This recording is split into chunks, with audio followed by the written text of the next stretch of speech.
Hi friends, मैं सी ए कार्तिक। आज आपका स्वागत करता हूं एक नए वीडियो में। इकोनॉमी का एक नया टॉपिक पढ़ने जा रहे हैं हम लोग, सर्कुलर फ्लो ऑफ इनकम। साथ में हम लोग देखेंगे कि लीकेजेज क्या होती है इकोनॉमी के अंदर और इंजेक्शंस का क्या काम है। सबसे पहले तो हम लोग ये भी देखेंगे कि इकोनॉमी चलती कैसे है, पैसा पैसा इकोनॉमी में कैसे घूमता है, और रिसेशन क्यों आती है, इकोनॉमिक ग्रोथ कब होती है। चलिए एक एक करके अपन देखते हैं, topic by topic.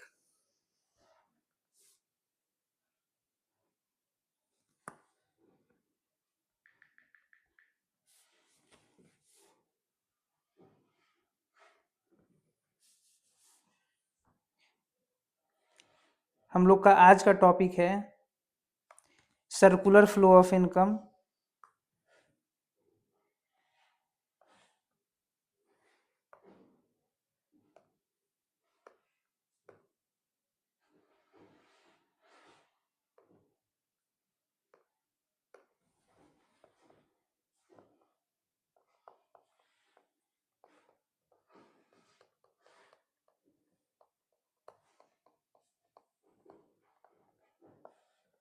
Circular flow of income को जानने से पहले हम लोग जान लेते हैं ये इनकम क्या होती है। देखो, प्रोडक्शन करने के लिए जो होता है चार फैक्टर ऑफ प्रोडक्शन लगते हैं। टू स्टार्ट प्रोडक्शन,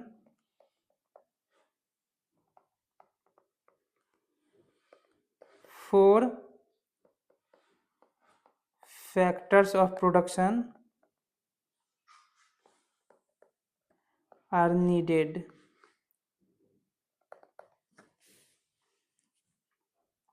पहला, हाउस होल्ड डिमांड करता है, और हाउस होल्ड जब डिमांड करता है तो कोई ना कोई बाहर आता है हाउस होल्ड से निकल के और बोलता है कि मैं प्रोडक्शन करूंगा। तो पहला सबसे जो रिस्क लेता है उसको एंटरप्रेन्योर बोलते हैं। जो रिस्क लेता है, जो बिजनेस स्टार्ट करता है, जो फर्म स्टार्ट करता है, उसको नहीं पता उसकी गुड्स बिकेंगी या नहीं बिकेंगी, उसका बिजनेस चलेगा या नहीं चलेगा, उसके एवज में वो प्रॉफिट लेता है, अपने बिजनेस से प्रॉफिट अर्न करता है। दूसरा, कैपिटल। बिजनेस शुरू करने के लिए कैपिटल की आवश्यकता होती है, मनी की आवश्यकता होती है।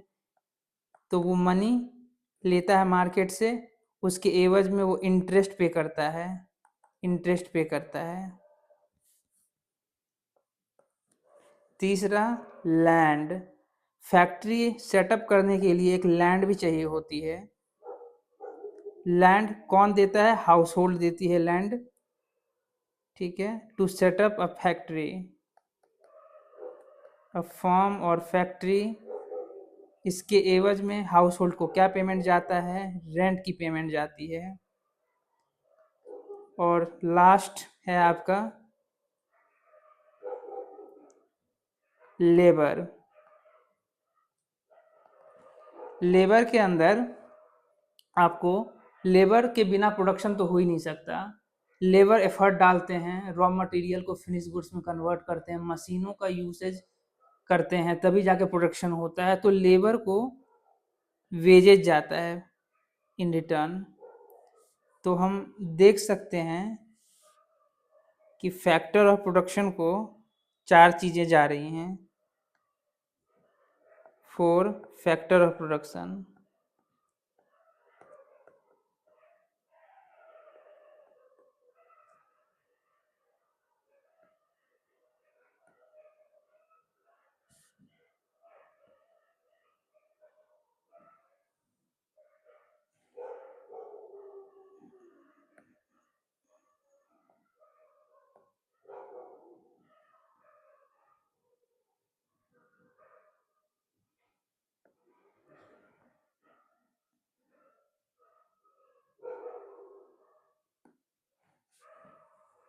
Four factors of production.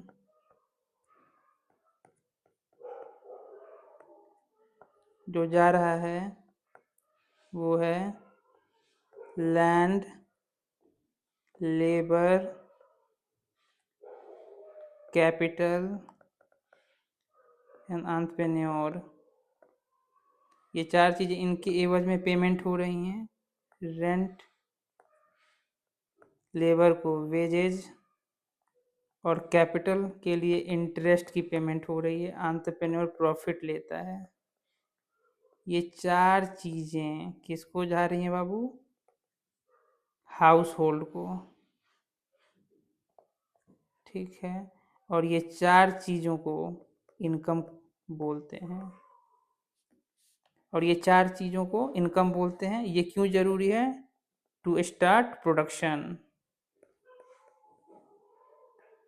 To set up a farm और factory,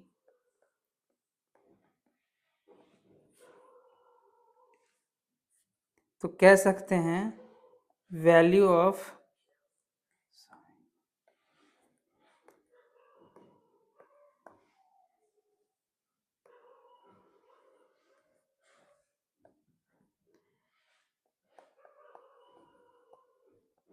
income equal to value of production.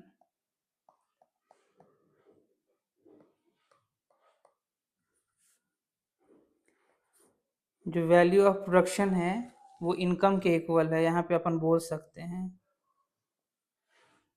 इसको और डिटेल में अभी समझ लेते हैं अपन।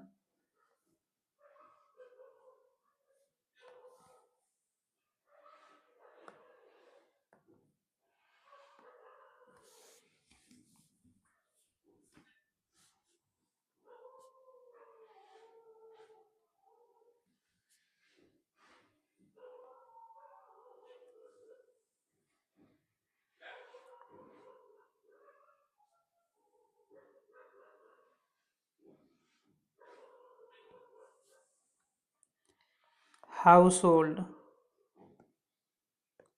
सबसे पहले डिमांड करता है। उसे क्या चाहिए? रोटी, कपड़ा, मकान और भी गुड्स चाहिए, सर्विसेज चाहिए कंज्यूम करने के लिए, मोबाइल फ़ोन्स चाहिए। तो वो क्या करते हैं? डिमांड करते हैं। इस डिमांड को मीट करने के लिए कोई ना कोई प्रोडक्शन करता है, और इस प्रोडक्शन की वजह से फैक्टर ऑफ प्रोडक्शन को पेमेंट जाती है, हाउस होल्ड को इनकम जाती है। तो इनकम जनरेट होती है। इस इनकम की वजह से लोग खर्च करना चाहते हैं, स्पेंड करना चाहते हैं, कंज्यूम करना चाहते हैं, तो स्पेंडिंग चालू हो जाती है कंजम्पशन के लिए।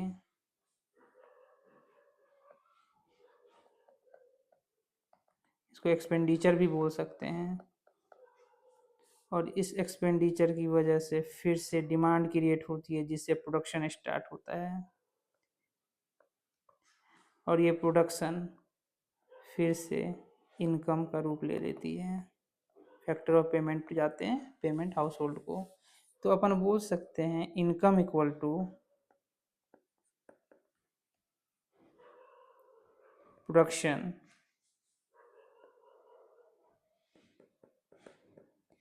Equal to expenditure.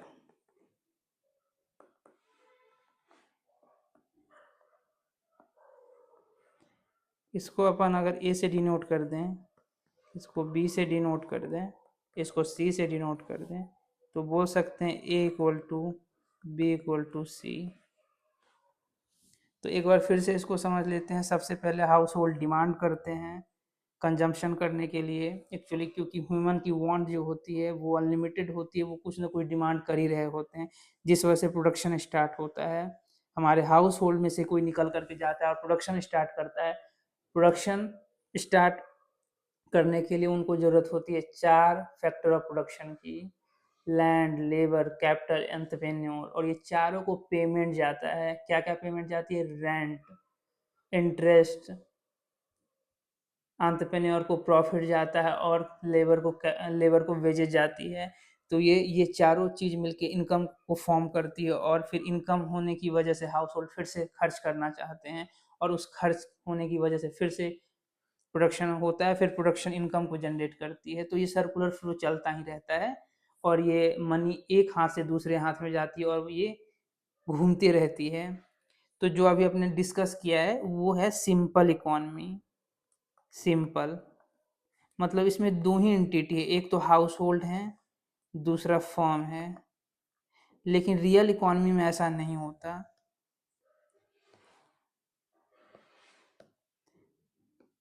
Real economy के अंदर जो होता है दो से ज़्यादा एंटिटी होते हैं। क्या क्या होते हैं देख लेते हैं।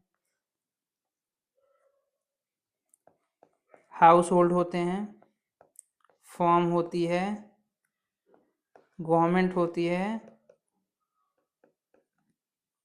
फॉरेनर्स फॉरेनर्स होते हैं, फाइनेंशियल इंस्टीट्यूशन होते हैं।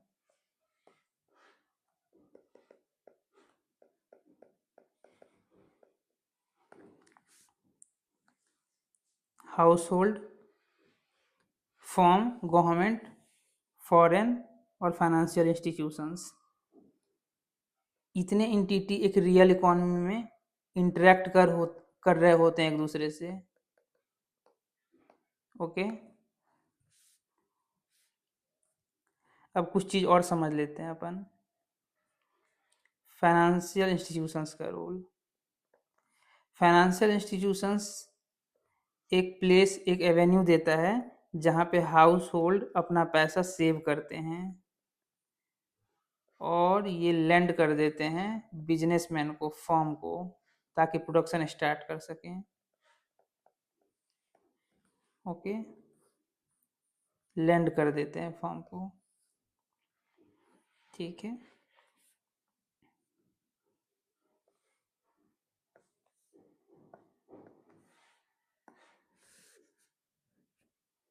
अब समझ लेते हैं लीकेज एंड इंजेक्शन को। क्या होती है लीकेज इंजेक्शंस? देखो, जहाँ तक लीकेज का बात है तो इसमें तीन कंपोनेंट आते हैं: सेविंग, टैक्सेस एंड आपका इंपोर्ट। और जहाँ तक इंजेक्शन का सवाल है इसमें भी तीन कंपोनेंट है: इन्वेस्टमेंट,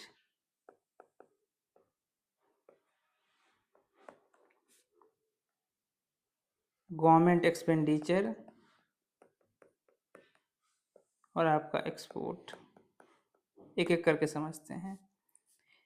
देखो, जो आपने बात किया है सर्कुलर फ्लो ऑफ इनकम की, मतलब इसमें एक चीज एजम्पशन है कि जो पैसा आ रहा है हाउस होल्ड के पास, जो इनकम अर्न हो रही है, वो पूरा का पूरा वो स्पेंड कर दे रही है, खर्च कर रही है। मतलब जो भी इनकम है वो पूरा का पूरा वो स्पेंड कर दे रही है, खर्च कर दे रही है।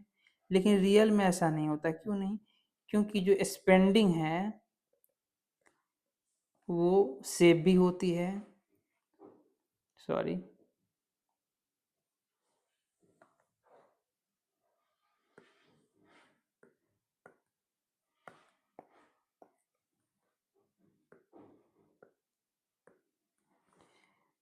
जो इनकम है वो सेव भी होती है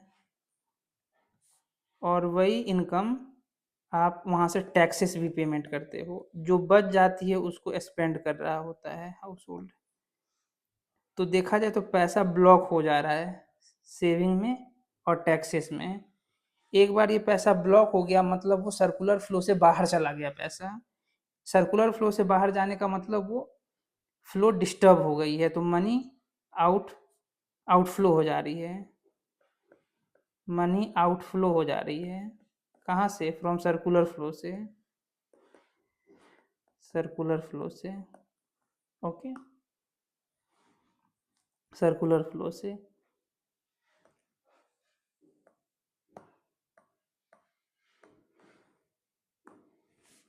सर्कुलर फ्लो से मनी बाहर चली जा रही है। तो हमने देखा सेविंग को देखा। ठीक है, अब टैक्सेस को देख लेते हैं। सॉरी, सेविंग को देखा हमने, टैक्सेस को देखा। अब इंपोर्ट को देख लेते हैं। इंपोर्ट का मतलब होता है हमने बाहर से गुड्स परचेज किए हैं, सर्विसेज कंज्यूम करी हैं, तो बाहर हम पैसा हम लोग का इंडिया से बाहर चला गया, मनी का आउटफ्लो हो गया। बाहर। इस वजह से हमारी इकॉनमी डिस्टर्ब हो गई, सर्कुलर फ्लो डिस्टर्ब हो गया।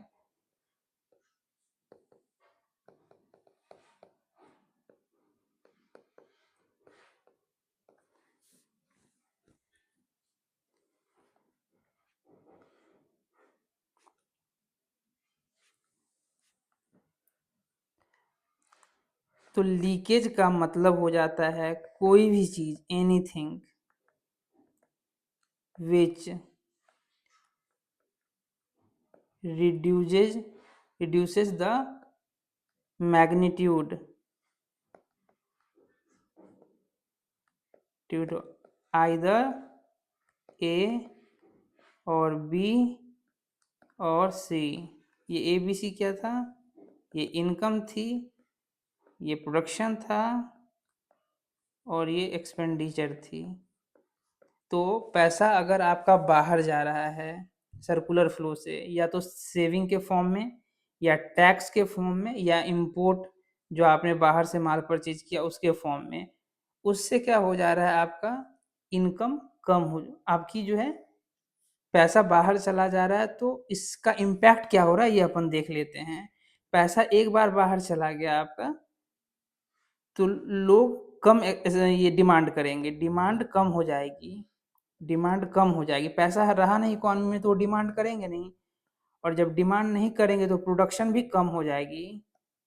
जब प्रोडक्शन कम हो जाएगी तो लोगों की इनकम भी कम हो जाएगी, लोग जॉब्स पे कम काम करेंगे, जॉब से निकाल दिए जाएंगे। प्रोडक्शन ही नहीं होगा तो जॉब पे क्या रहेंगे वो, और ये फिर इकोनॉमी डिस्टर्ब हो जाएगी। तो हम अपन बोल सकते हैं लीकेज का मतलब है that anything that reduces the magnitude of इधर ए बी और सी।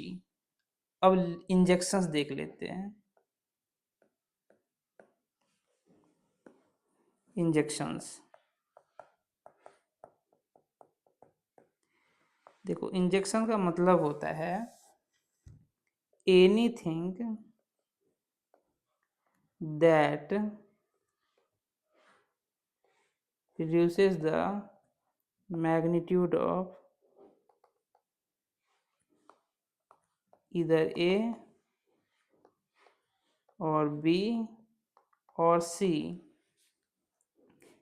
sorry,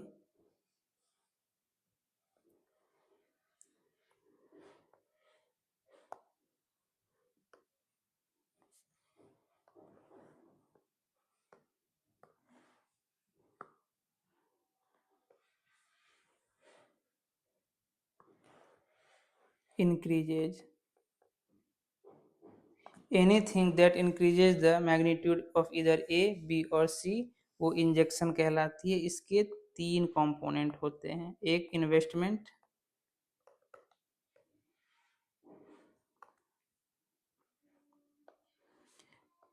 दूसरा गवर्नमेंट एक्सपेंडिचर, तीसरा आपका एक्सपोर्ट। इन तीनों से मनी का इनफ्लो होता है। क्या होता है? इनफ्लो होता है सर्कुलर फ्लो ऑफ इनकम में।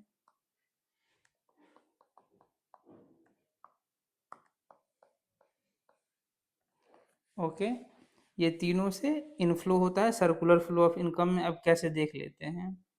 जो इन्वेस्टमेंट है वो क्या होता है? जो प्लांट मशीनरी परचेज करता है, जो इन्वेंट्री में स्टॉक पड़ी हुई रहती है अनसोल्ड गुड्स की, उसको इन्वेस्टमेंट बोलते हैं। तो नए फर्म सेटअप होंगे, न्यू फर्म सेटअप होंगे, फैक्ट्री डलेंगी, नए प्लांट्स आएंगे, नए मशीनरी आएंगे, इससे इन्वेस्ट होगा, जिससे प्रोडक्शन स्टार्ट होगा। जैसे प्रोडक्शन स्टार्ट होगा तो फिर लोगों की इनकम बढ़ेगी, और इनकम बढ़ेगी तो फिर वो खर्चा करेंगे, खर्चा करेंगे तो इस वजह से प्रोडक्शन होगी। ठीक है, तो इन्वेस्टमेंट इनफ्लो होता है सर्कुलर फ्लो ऑफ इनकम में, जिससे इकोनॉमी ग्रो करती है। इस तरीके से गवर्नमेंट एक्सपेंडिचर है। गवर्नमेंट जब खर्च करती है क्या करती है? वो डेवलपमेंट का काम करती है, रोड्स बनाती है, डेवलपमेंट का काम करती है, रोड बनाती है, इंफ्रास्ट्रक्चर डेवलप करती है, डिफेंस पे खर्च करती है, स्टाफ को सैलरी देती है। तो जब गवर्नमेंट प्रोजेक्ट लगाएगी तो टेंडर डालेगी तो इनकम होगा, हाउस होल्ड की इनकम होगी, और फिर इनकम होगी तो वो क्या कहलाएगा, इनफ्लो कहलाएगी सर्कुलर फ्लो ऑफ इनकम में। फिर एक्सपोर्ट, एक्सपोर्ट का मतलब होता है हमने अपने माल गुड्स बाहर बेचे हैं, विदेशों में बेचे हैं, जहाँ से हम लोगों को पैसा आया है, तो ये भी इनफ्लो करता है अपने सर्कुलर फ्लो ऑफ इनकम में, अपनी इकोनॉमी में पैसा आता है। ठीक है,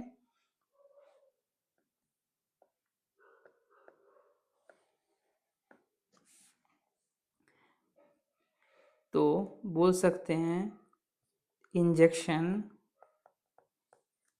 इनफ्लो करता है, पैसा का इनफ्लो होता है, मनी का इनफ्लो होता है कहाँ पे, सर्कुलर फ्लो ऑफ इनकम में।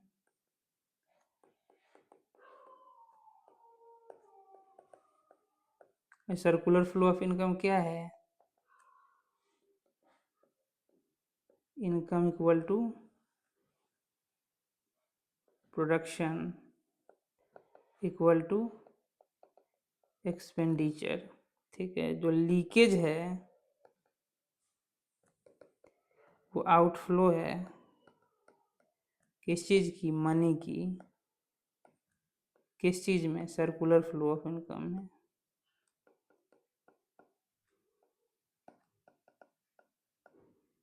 ओके, अब देखो रिसेशन कब आता है देख लेते हैं अपन।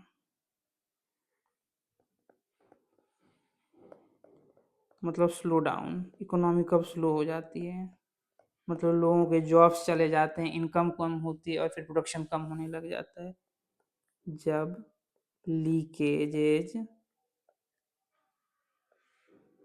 Greater than injection. और ग्रोथ कब होती है, एक्सपेंशन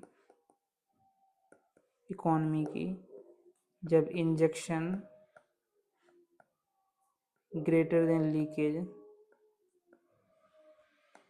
ओके, ये पूरी की पूरी कहानी है आपकी ग्रोथ की और रिसेशन की। ओके, लेकिन अगर हम एक चीज़ और देखें,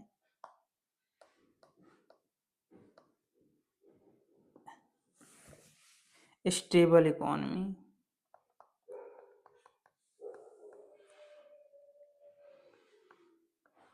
स्टेबल इकोनॉमी देख लेते हैं। हमने देख लिया ग्रोथ, देख लिया कैसे होती है, हमने देख लिया रिसेशन कब होती है, फिर हम देखते हैं इकोनॉमी स्टेबलाइज कब करती है।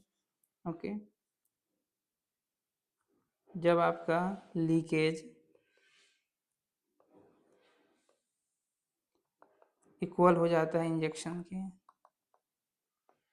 तब बोलते हैं इकोनॉमी स्टेबल हो गई है, मतलब आपकी सेविंग बन गई है इन्वेस्टमेंट, आपके टैक्सेस बन गए गवर्नमेंट एक्सपेंडिचर, आपके इंपोर्ट बन गए एक्सपोर्ट, तब कह सकते हैं इकोनॉमी स्टेबल हो गई है। ओके, अब ये देखते हैं कब सेविंग इन्वेस्टमेंट के बराबर होती है, टैक्सेस गवर्नमेंट एक्सपेंडिचर के बराबर होती है, और इंपोर्ट एक्सपोर्ट की। देखो, जो सेविंग है वो हाउस होल्ड बैंक में डिपॉजिट करता है, बैंक वाले फॉर्म को लैंड कर देते हैं ताकि वो स्टार्ट कर सकें फॉर्म। तो देखा जाए तो सेविंग इन्वेस्टमेंट का फॉर्म ले लेती है। ठीक है, अब टैक्स देख लेते हैं। जो गवर्नमेंट टैक्स कलेक्ट करती है, गवर्नमेंट कलेक्ट्स टैक्सेस, उससे वो डेवलपमेंट का काम करती है, गवर्नमेंट एक्सपेंडिचर करती है, जिससे आपके टैक्सेस इक्वल टू हो जाते हैं गवर्नमेंट एक्सपेंडिचर के।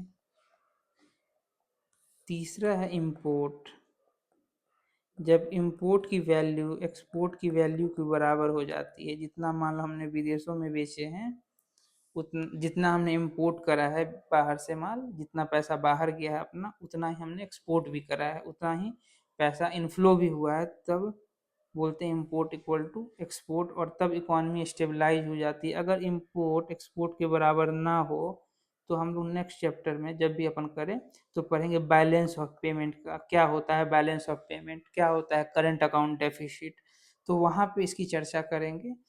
हालांकि कभी भी इंपोर्ट एक्सपोर्ट के बराबर नहीं होता है, एक्सपोर्ट हमेशा ही हम लोग का कम है रदर देन इंपोर्ट, इस वजह से हम लोग का करंट अकाउंट डेफिसिट रहता है।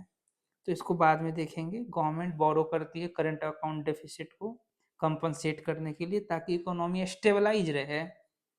तो ये अपन अभी अपने देख लिया सर्कुलर फ्लो ऑफ इनकम। तो फ्रेंड हमने देखा अभी circular flow of income, injections and लीकेजेज।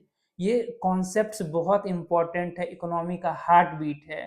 क्योंकि अपन देखते हैं पैसा कैसे घूमता है इकोनॉमी के अंदर, रिसेशन क्यों आती है और ग्रोथ कब होता है इकोनॉमी का। और ये पूरा का पूरा टॉपिक बहुत इंपॉर्टेंट है। आप इसको बार बार देखें इस वीडियो को और इसको समझें, ताकि आप मैक्रो इकोनॉमिक्स के बारीकियों को समझ पाएँ, जैसे current account deficit, balance of payment, inflation का जो कॉन्सेप्ट है वो आप समझ सकें। सारे कॉन्सेप्ट्स इसी पे बेस्ड हैं।